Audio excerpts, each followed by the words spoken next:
It seems that you have met your end. What a pity. I don't feel too bad about it, though. After all, if it weren't me, it would have just been one of the others, I guess. I'm honestly just glad to be out of those air ducts. It's not easy for a hippopotamus to fit up there, and not easy to get down either, and not as young as I used to be, as you can see. I used to be able to do all the sorts of things. You're young, you're vibrant, you have that sort of pep in your step.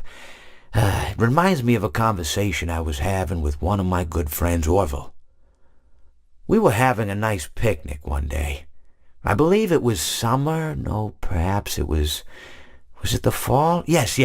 It was the fall because the leaves had turned already. But I said to Orville, I says, Orville, I have a story to tell you. And Orville looked at me, kind of odd and said, what's it about? I said to him, not every story has to be about something, Orville.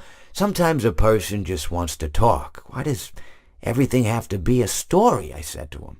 He just looked at me and he said, well, you said you had a story, and, he was quite right. I did, in fact. I told him I had a story. I suppose if a person just wants to talk, then it's best to not announce that you're telling a story.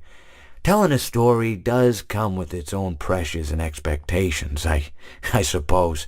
After all, if you're just talking to a friend, then there's no more expectations than if you were talking into the wind.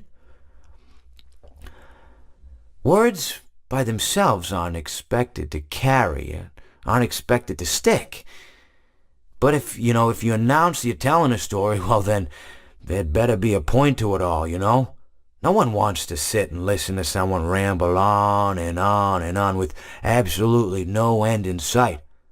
So, it's good to be mindful that when you tell someone that you're about to tell a story, that you have something to say. Telling someone that you're going to tell them a story is tantamount to asking them to stop what they're doing and pay attention. You're basically saying, hey, buddy, stop everything. Stop what you're thinking. I have a solution to everything. And, well, I didn't really have any story to tell.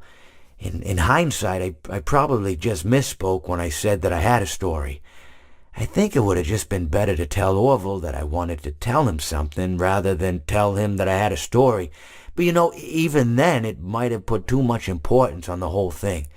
Either way, it was quite a nice day. I remember that we were drinking tea.